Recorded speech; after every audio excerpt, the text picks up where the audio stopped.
रुपए की ऊंची उड़ान जारी, पाकिस्तानी करेंसी मुस्तहकम होने लगी। रुपए के मुकाबले में डॉलर की कीमत में कमी रिकॉर्ड की गई है।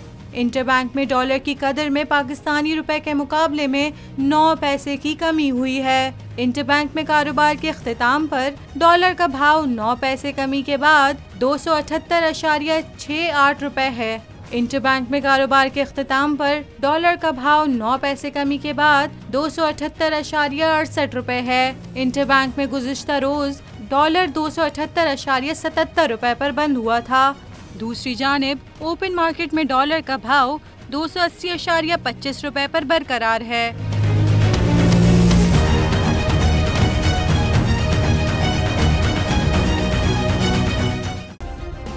सब्सक्राइब करें और बेल दबाएं ताकि कोई खबर रह न जाए।